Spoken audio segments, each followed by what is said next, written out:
Bem-vindos a mais um episódio Café e Negócio. Eu, Lucas Cabral, tradicional host desse programa, junto com o grande mestre Alex Nascente. E hoje a gente vai falar sobre um assunto legal. Prazer inenarrável te ter aqui conosco nesta plataforma. E hoje o assunto vai pegar você. Gestão da mudança e inovação. Como implementar uma cultura de inovação dentro da sua empresa. E Alex, já vamos te largar assim, ó, diretaço. O que é gestão de mudança e o que é cultura de inovação? Tá, vamos lá.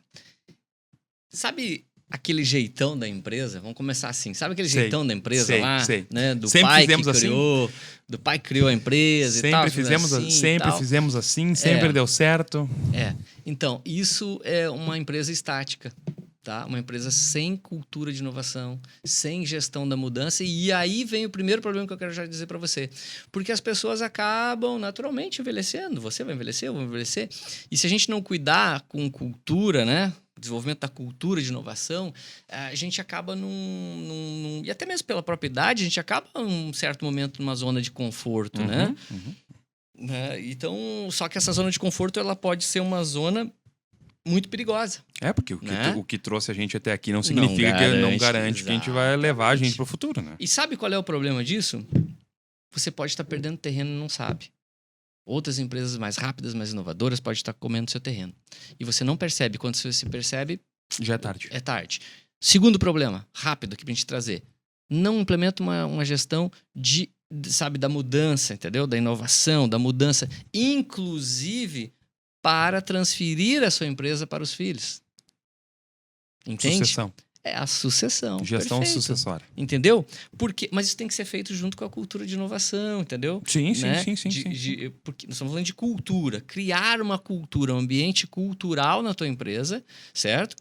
Para que as pessoas de fit cultural ali permaneçam, queiram ficar e tal, a sucessão queira ficar ali dentro da empresa, né? Só que isso só acontece se você criar esse processo. Perfeito. De cultura, cultural, de inovar, de testar, de experimentar, de qualificar, não deu certo, tudo bem, vamos achar o método novo, né? Gerar um PDCA aqui para definir novos padrões. Então esse é o primeiro grande problema que a gente tem, tá? Já com os filhos, já com o próprio, né, mercadologicamente falando. Agora, internamente, nós perdemos grandes talentos, tá? Pior que isso, os grandes talentos nem querem vir. É verdade. Porque há uma cultura centralizada e não descentralizada, né? Por exemplo, dentro da Nascente, a gente tem cultura de núcleos, tá? Por quê? Para que dê chance para essas pessoas crescerem, aparecerem, desenvolverem, coordenarem os projetos. Até porque elas engajam somente no universo que elas ajudam a construir, né? Perfeito. Isso a gente fala várias vezes, em vários episódios a gente falou já sobre esse comportamento das pessoas. E elas vão errar? Claro que vão errar. Não, mas assim, cara, claro acho que vão errar. Mas vão errar. Mas qual é que é o teu papel? Que elas errem de forma mais blindada. Entendeu? É o risco controlado, né? Exatamente, é outro processo. Então, desenvolver metodologia dentro delas, métodos ágeis. Tu consegue desenvolver métodos ágeis dentro da empresa que tu consegue testar rápido. Começa pequeno, né? Pensa grande. Age rápido. Age rápido. Por exemplo, só que antes de tudo isso, né, só posicionei, mas agora quero voltar. A sua empresa, você vai gastar muito dinheiro com captação, com treinamento, blá, blá, e aí, contratamos errado, não deu certo, as pessoas não querem nada com nada. Mas não é. É que a tua empresa não é um belo jardim para as melhores borboletas querer posar. Entende? Então, a gente precisa ter novos desenvolvimentos, novos subterfúgios, novas coisas para criar. E nem sempre é dinheiro, entende? É uma ambiência, é um reconhecimento. Nem tudo se toca por dinheiro. Tem empresas que não têm esse dinheiro para fazer, mas conseguem fazer com maestria de outra forma. Então, esse é o fit cultural cultura e fit cultural de crescimento, de inovação. E inovação ele é muito amplo, né, Alex? Quando a gente fala em inovação, a gente não inovação mesmo a gente não está especificando somente questão inovação tecnológica, mas às vezes até inovação de processo mesmo. É tu fazer, tu experimentar colocar um CS diferente dentro do teu... É inovação. É inovação. O que é o CS? O CS é o Custom Service, né? Precisamos dizer para ele, né? Que é o sucesso do cliente. Sucesso do cliente, né? Botar um RP é uma inovação. Ah, mas RP custa caro. Não, não custa caro. Custa caro é tu não saber o que a tua empresa faz, o quanto tu fatura. Botar Tu não um tem um CRM, botar um CRM. é uma inovação. Executar o processo CRM já é uma inovação, né? Tu não precisa de uma Exato. ferramenta específica para implementar um Só CRM. que é uma inovação que te dá tracionamento. Mas eu vou te dizer assim, ó, sabe qual é que é o maior gargalo hoje da inovação dentro das empresas, ao meu ver? É tu deixar o teu colaborador ou a tua equipe ajudar na execução e na otimização dos processos dentro da tua empresa. Uhum. Mas aí a gente tem que ter de novo delegação, delegar. A gente tem que ter de novo uma coisa muito importante, que é as pessoas, né, ajudam, como a gente falou, a desenvolver o mundo que elas ajudaram a criar. Só que elas têm que ter espaço para isso, entende? Elas têm que ter autonomia. Qual tipo de autonomia você dá hoje na sua loja? Na sua empresa, no seu negócio, entende? Como é que as pessoas vão se enganjar nisso? Se elas não têm direito à autonomia nenhuma. E assim, e a autonomia controlada, né? Autonomia com risco controlado, né? Com eu certeza, já falei antes, né? Com Porque certeza. não é simplesmente não assim, é bagunça, delargar. Não é delargar. Bagunça. Delarguei. É delegação, né? Olha a palavra, né? E lá em gestão e controle, que deve existir em todos os níveis, né, e processos, não é confiar, é conferir. Entende? Só que, na verdade, assim, ó, eu vou mais adiante, assim, vamos lá, a tua microempresa, a tua MEI que tá aí, entendeu? Você pode criar, tá? Eu nem vou falar do NPS aqui, tá? Vou falar do famoso lá, caixinha de sugestão. Cara, cria uma caixinha de sugestão. Já é uma inovação. Mas cria duas, uma interna e uma externa. Ouve o teu cliente interno, ouve o teu cliente externo. Entendeu? Faz o teu CS, faz o teu as melhorias, entendeu? Traz mais sucesso pro teu cliente, porque o sucesso do teu cliente é o sucesso. E quando eu falo cliente, é cliente interno e externo, é o sucesso teu. Aí tu vai ter mais uma grana. Bom, ok, comprei um celular. Cara, então agora faz o NPS. Né? Com o seu celular. Vai para o digital. Tudo é inovação, entendeu? Eu não estou falando revolução, estou falando inovação. E não estou falando de inovação de startup, entendeu? De criar uma IA, uma IA degenerativa. uma IA generativa, né? Para edição de vídeo, né, Ismael? Ele disse, eu não uso essas IA aí, nenhuma delas me ajuda a editar vídeo, né, Ismael? Então, mas são detalhes que a gente precisa entender, entendeu? E praticar, aplicar. Isso não pode ficar só na tua mente, entendeu? Senão vira obesidade mental. E, cara, é muito assim, porque assim, ó, o nível de inovação, ela não é inerente ao tamanho da empresa. Não. E assim, tu pode inovar com coisas simples, com implementação de um over delivery dentro do teu atendimento do teu cliente. Tu pode inovar ouvindo as pesquisas que tu mesmo executa. Às vezes tu vou contratar uma empresa de marketing, vamos fazer uma pesquisa para ver o que o teu cliente tá enxerga a tua empresa. Como? Sabe por que isso, Lucas? Porque isso é o que eu digo que a gente tem que olhar para dentro primeiro, entendeu? Para nossa base, porque a gente deixa as empresas deixam muito dinheiro fora, Lucas. E estão gastando para captar, e não sabe relacionar. E o CAC está cada vez mais caro. O CAC vezes LTV, cada vez mais caro. O CAC menos LTV. Menos LTV, né? Consequentemente, é uma briga desumana. Né? Mas só que o que é isso, cara? As pessoas não testam, as pessoas não inovam, entendeu? E aqui eu vou falar para você algumas inovações, assim, por exemplo, dentro de uma empresa, tá? que trabalha com comida, né? Cara, uma inovação simples, muito simples. A gente implementou disparos, tá? Às 11 horas e disparo às 18 horas. Começa às 17h30. Isso, a gente implementou dentro desse horário. Eu pego a saída das empresas. Mas assim, a gente conseguiu mensurar por ali um aumento de 22%. 22% de pedidos, Lucas, entendeu? Eu sei, eu tava lá. De 30 e poucos reais, 30 e poucos reais. Tu tá entendendo? É uma grana legal que ele tava dinheiro deixando no bolso. A gente fez grandes coisas? Não, a gente só pegou a base. E outra coisa, e fomos trabalhar essa base todos os dias. E a gente gerou um nível de previsibilidade de aumento de faturamento e de caixa exponencial. Até por conta para ele saber o que esperar daquele momento, daquele dia, daquela jornada de trabalho. Seja ela meio-dia, seja ela no final da noite. Quer ver? Vou pegar outra agora, tá? Tô dando exemplos para a pessoa entender que é simples, tá? Inovação não é criar uma startup, né? Inclusive, só para deixar claro, startup pode ser uma fábrica que cria canecas personalizadas. Você está startando uma nova ideia. Tá, beleza, entendeu? Só que a pessoa fica muito fixa em startup de tecnologia, né, disruptividade e tal. Mas o que eu quero dizer é o seguinte, por exemplo, uma empresa que era da área de alimentação também, tá? Só que era mais focada em festas, eventos Essa e não tal, participei, Ju. né? Cara, ela tem 30 e poucos anos com uma marca, entendeu? Só que ela estava bagunçado, estava misturado e ela já tinha, por exemplo, um segmento ali de pratos para o almoço, né? Que é as viandas, né? Marmitex, né? E isso não combinava com a comunicação de festas e eventos mais elite. mais elite um pouquinho e tal. O que foi criado, cara? A gente entendeu, Foi criado um novo branding. mapeou, foi criado 2 empreendimentos em vez de um. Um que uhum. ficou com as Marmitex e a comunicação para né, esse público, e outra que saiu para os eventos, casamentos, né, e tal, mais up. Cara, a cozinha é a 2 mesma. marcas, a cozinha é É a a mesma, mesma. a gestão é a mesma, as pessoas são as mesmas, 2 trabalhos, 2 comunicações, 2 posicionamentos. Entende? 2 fontes de renda totalmente diferentes, distintas, que trazem uma a curto prazo e outra com ticket médio mais elevado. Qual foi a inovação aqui? Foi, na verdade, olhar para dentro, entender a jornada do cliente, entender a estruturação e, cara, ir dividir em 2 empresas. E assim, quando a gente fala também em gestão de mudança, cara, como as pessoas são apaixonadas pelos seus negócios e não escutam o que as pessoas querem dizer. Eu mesmo vim do mercado editorial, né, Lucas? Um mercado que me impulsionou a nível internacional, né? Mas o mercado, ele vinha dando sinais e eu vinha me preparando, entendeu? Se eu te disser, eu vou mentir para ti se eu não disser que eu sou apaixonado pelo mercado editorial ainda, né? O meu pai mais ainda, né? Sim. Um dos primeiros contratos do Grupo Abril no estado do Rio Grande do Sul, né? Mas o que acontece, Lucas? Mas eu não sou apaixonado. Meu pai é apaixonado. Eu não sou apaixonado.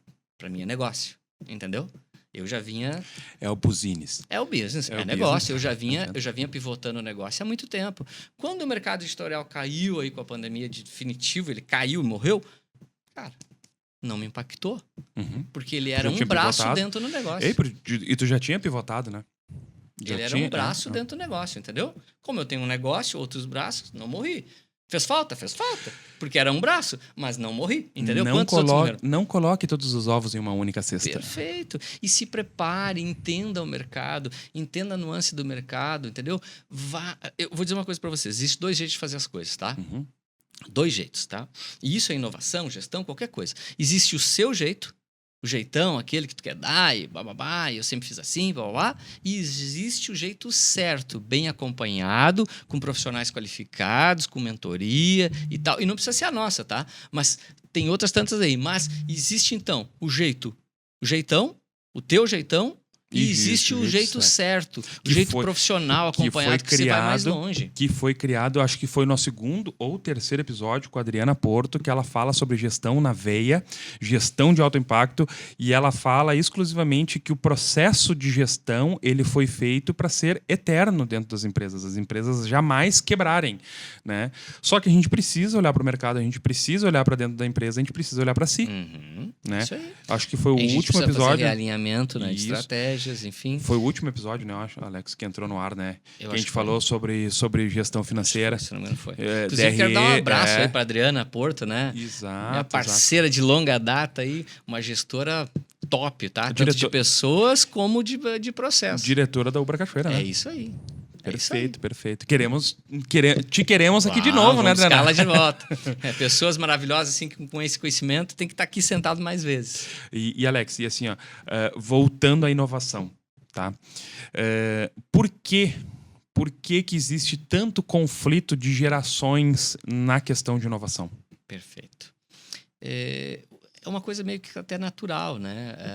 Vamos pegar essa nova geração aí que está chegando, né? Ele tem um novo olhar. Eu acho que a primeira coisa é o novo olhar.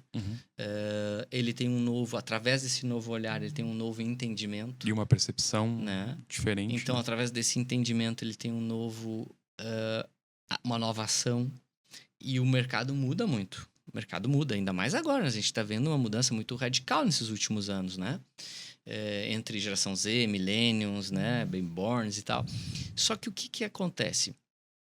Essa nova geração, ela quer forçar a entrada. Vou te corrigir, senão o Cássio dá um flag lá. Não é Baby Born, cara, é Baby Boomer. Baby Boomer. Baby Born É. compra ali na Nascente. Muito Baby bem, Born muito compra bem. ali na Muito Nascente. Muito obrigado. Muito obrigado. Não, é isso aí. Aí o Cássio vai lá e dá o flag lá pra nós, né? Aí nós temos que dar outro oi aqui pra ele.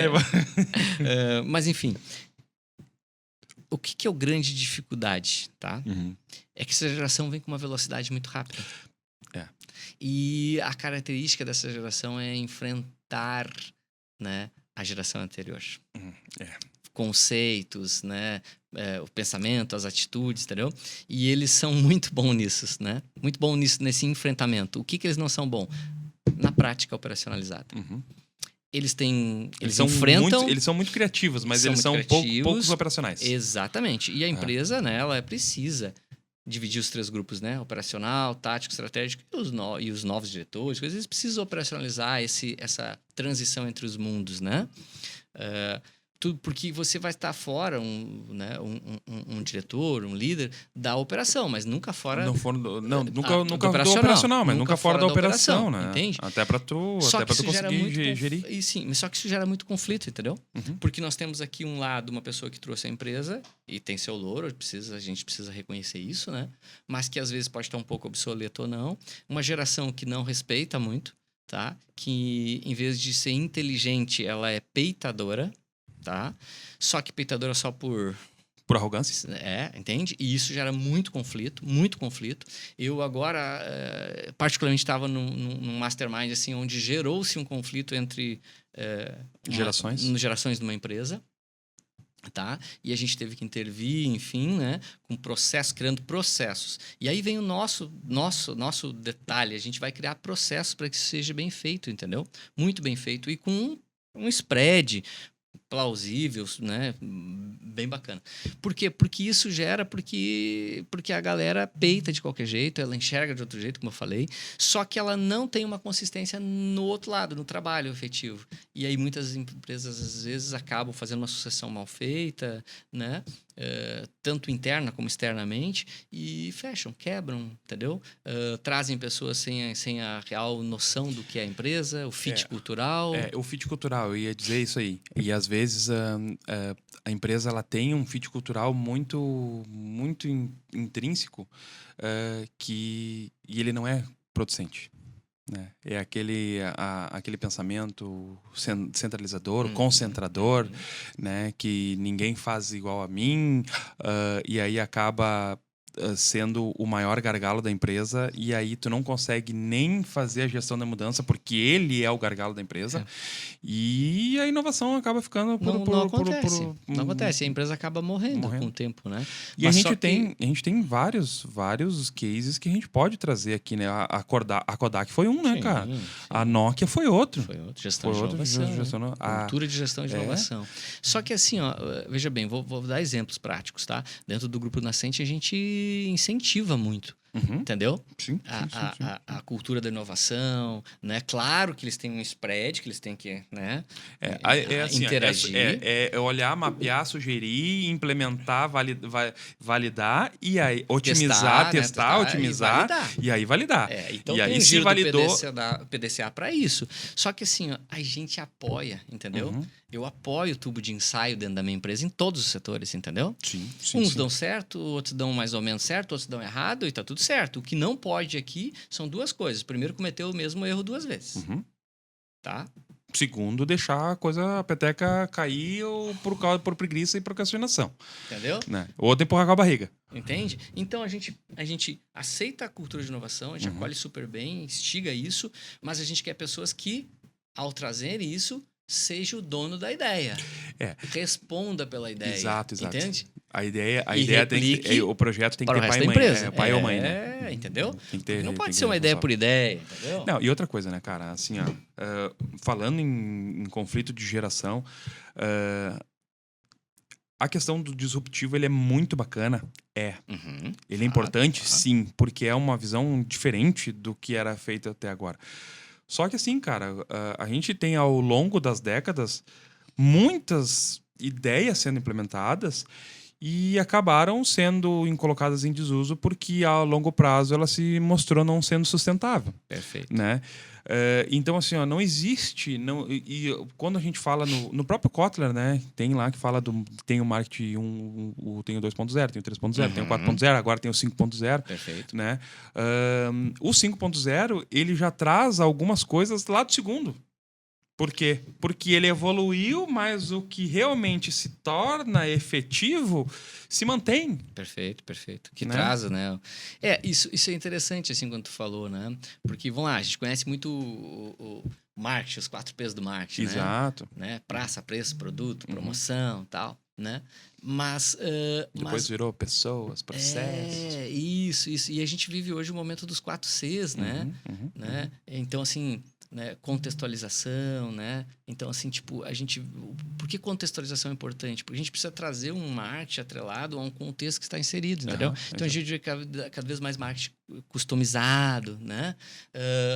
O marketing como ciência, entendeu? Tanto que a venda era empírica, né? O vendedor, o melhor vendedor do mundo, mas na verdade é ciência, gente. É ciência. Como as pessoas tomam as decisões, neurociência pura. Entendeu? Inclusive, se você quer aprender mais de neurovendas, neuroliderança, entra aqui no INDEC, que tem, né, núcleo só disso, de treinamento, só para isso. Melhor, Alex, melhor. Chama no teu direct, né, que nós temos um curso de neurovendas fechadinho, prontinho para você, para te ajudar nesse quesito, para você entender que vendas não é acaso, é ciência pura e existe etapas e processos a serem executados para tu conseguir gerar a tua venda de forma eficaz e melhor, trazer o teu cliente para o LTV da tua empresa. E de forma consciente, né? Entendeu? Ciência aplicada de forma consciente. Tu quer fazer uma oferta do Neurovendas? Pode fazer, vou deixar para ti. Vamos então fazer, estamos liberando então pacote exclusivo Neurovendas, R$ 97,00. Boa. Perfeito? Boa. Me chama no direct lá, chama no direct ou no WhatsApp do INDEC, que está no perfil do INDEC ou no podcast, né? E me chama que eu passo para você o Show de bola. Então, olha link. só. Já aproveita, está nos assistindo, já vai lá no meu perfil, tá? Vai lá, se não tá nos seguindo, nos segue, né? Segue primeiro. E aí vai lá e comenta. Perfeito, pede lá e a gente já Neurovendas, R$ 97,00, tá? Barbadinha. Esse curso foi vendido a R$ 997. Era vendido a R$ 997. 997, hein? Então, olha a barbada. Tá 10%. Louco. Até vou rever isso depois no backstage aqui. Mas aproveita enquanto isso e vai lá e compra. Tu vai aprender a vender. Diferente. Vai ter uma ótica diferente. Exato. E a gente não pode falar, Lucas, também, só para voltar, assim, de cultura de inovação, sem falar de uma liderança, né? Que tem escuta ativa, comunicação não violenta, que promulga, né? Para mim, existe vários tipos de liderança, mas eu sempre falo aqui dentro do grupo, né? Que as 3 principais para mim é o líder, né? Servidor, né? O líder que puxa junto, que faz a coisa acontecer. O líder inspiracional, que inspira pessoas a buscarem seus sonhos, né? E esses sonhos, né, alinhados aos sonhos da empresa, projeto da empresa. E o líder pragmático, que é aquele que também se posiciona, entende? Aquele que debita, mas também saca. E tu sabe que assim, ó, tu tem que transitar entre os 3. Eu acho que não existe um... O cara que ele é só um, beleza, perfeito, ele é só um, mas ele vai ter uma limitação, porque em algum momento ele vai ter que passar pelo pragmático, ele vai ter que passar pelo inspiracional. E outra coisa, cara... Fazendo crédito e débitos. Fazendo crédito e débito. E eu estava lendo há pouco tempo sobre essa diferenciação em posicionamento das gerações. Tu pegava o boomer lá, tu dava uma tarefa para ele, e se tu xingasse aquela pessoa, dizia, vai lá porque eu tô te mandando. Ele disse, gostei desse cara, vai lá, fazia, executava, entregava. Vou mostrar pra esse cara. Quer dizer, o Millennium, ele já não gosta de ser cobrado. Mas ele executa. Ele ainda executa. Ele ainda executa. Tu deixa ele descomprime ele mostra vai entregar. Porque ele vai entregar. E eu sou Millennium e é exatamente assim, ó, eu entrego, eu sei as minhas entregas, tá? Mas me dá o espaço para mim trabalhar. Porque se me apertar, eu já fico já me traz um pouco de desconforto. E não há produtividade. E essa geração nova, a gente tem um problema, porque se a gente aperta, ela não entrega. Se a gente deixa frouxa, ela também não entrega. E aí, então, a gente tem que passar pelos três líderes para conseguir chegar e trazer o resultado para eles. Mas tu sabes que isso é uma coisa assim que, na verdade, né, uma das minhas especializações era gestão de tempo, pessoas e resultado. Isso. E aí, pós-pandemia, eu tive famoso PPR. E aí eu tive que voltar, né, para estudar de novo, enfim, né, fazer outra especialização só em pessoas de novo, entendeu? Por quê? Porque mudou muito, entendeu? Antes a gente via um mundo, né, VUCA, né? Hoje a gente um bunny, né? Total, entendeu? Ambíguo, volátil, extremamente... Sabe? E é uma coisa que tu não compreende mais, assim, tá entendendo? Porque não existe mais um roteiro para aquilo. Um caminho para aquilo. As pessoas trabalham... Não. Então mudou muito. Então eu tive que realmente, né, voltar, fazer toda uma reprogramação para poder entender essa nova geração. O caminho reverso, cara.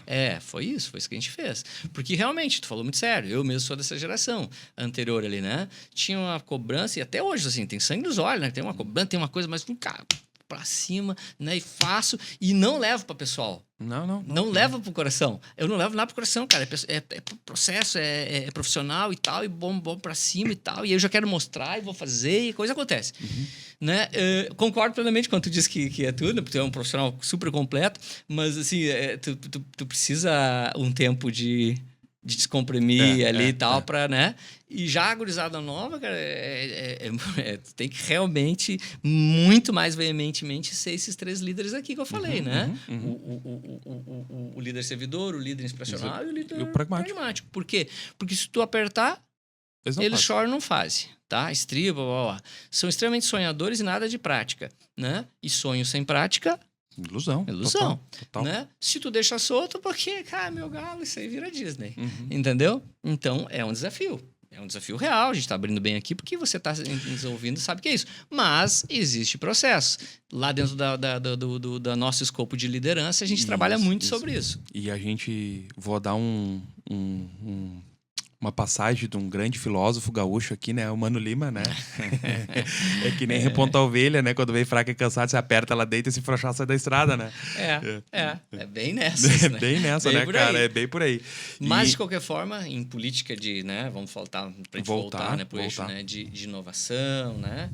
Que passa pela nossa cultura, você tem que, na verdade, criar a cultura na sua empresa, uma cultura forte na sua empresa de inovação, de tecnologia, né? De experimentar coisas novas, de treinar pessoas, né? De dar o benefício da dúvida. Entenda que inovação não é somente tecnologia, mas sim passa por tecnologia também. Perfeito. Né? Porque o que acontece? Tudo que tu faz, tu pode fazer de uma forma melhor, com menos esforço ou mais barato. Então, assim, não existe uma única maneira certa de fazer as coisas. Tudo pode ser melhorado. Tudo pode ser melhorado. E se é executado, se uma pessoa executa, ela pode ser otimizada. Tá? Então, pense em inovação não como um limitante, mas sim como uma oportunidade de tu otimizar e levar a tua empresa a um outro nível, aonde tu pode ganhar mais dinheiro, aonde tu pode diminuir processos ou ter processos mais eficientes e também que está numa profissionalização ao ponto de tu crescer e sair de um MEI, de um micro e ir para uma média, para uma pequena, uma média ou para uma grande empresa né? Até ser vendida para um grande conglomerado. Sabe por que isso, Lucas? Porque a grande empresa é a pequena empresa que fez a coisa certa, gente. Exato. É isso. Respeitou o processo e pagou o preço do crescimento. É isso aí, total. Porque assim, eu já participei de algumas implementações junto contigo, Alex. E assim, a gente vê um nível de resistência violento dentro das empresas para tu fazer qualquer tipo de alteração. Perfeito. Qualquer alteração. Isso é real. E assim, esse problema de gestão de mudança, ele pode matar a tua empresa. Aí a gente entraria em picos e platôs, né? Que é uma outra aula que eu dou lá dentro, né? Porque você pode perder esse time, né? Que também está... E a gente não pode deixar o tempo passar, esperar. Agora a onda do momento é fazer isso. Não é isso, gente. Não é a gente trabalhar por trend. Não é trabalhar por trend. Mas sim organizar o teu processo. Hoje, se tu não tá na internet, se tu não é encontrável, tu já tá fora do mercado. Tu já tá fora do mercado. E sabes que isso é muito notável hoje, né? Porque, tipo assim, até a pandemia ainda é ok, né? Mas hoje a gente vê aí, né? Meu pai entra na internet, entendeu? Então, assim, tu tem tias comprando na internet. Então, tu tá entendendo? O mercado, então não vou nem falar dos jovens, né? Sim. Né? Sim. E o grande detalhe é o seguinte: Alex, mas eu vendo carro. Vende carro, mas quem é o influenciador das compras de carro hoje? Entendeu? Internet. Não é as mulheres, não é os filhos, né? Aonde é que você teria que estar? Onde é que você teria que estar captando essas pessoas, né? Aonde elas estão? Mapeamento. Aí entra em jornada do cliente, que é um episódio que a gente vai falar mais adiante. Jornada do cliente. A gente já falou sobre jornada de comunicação, né? Sim. Sobre comunicação estratégica, até foi um episódio muito bacana com a Ingrid. Né? E a gente teve outros episódios também falando sobre comunicação, sobre copyright, sobre uma série de processos. Mas esse episódio específico sobre jornada de cliente, aguarde aí que vai ser muito bacana também. Tu vai entender por que tu precisa definir ou levantar e deixar à luz, né, a tua jornada do cliente, como tu te relaciona, como o teu cliente enxerga, como ele empresa, faz, como ele chega, né, como ele se relaciona. E lembre-se, não dá para falar de jornada do cliente sem falar do externo, né, sem falar da jornada do cliente interno. Porque toda vez que existe um ponto de contato, né, nessa jornada do cliente externo, vai ter um ponto de contato com o teu colaborador. E como o teu colaborador está preparado? Quanto a tua empresa está preparada para transformar esse momento memorável de conexão verdadeira, de experiência. E é isso que você tem que estar atento. Dentro do Grupo Nascente, a gente trabalha com acolhimento, relacionamento e experiência. Por quê? Porque existe esse mapeamento desses pontos de contato. Spoiler para os próximos episódios. Gente, muito obrigado e até a próxima. Abraço, Fortaleza!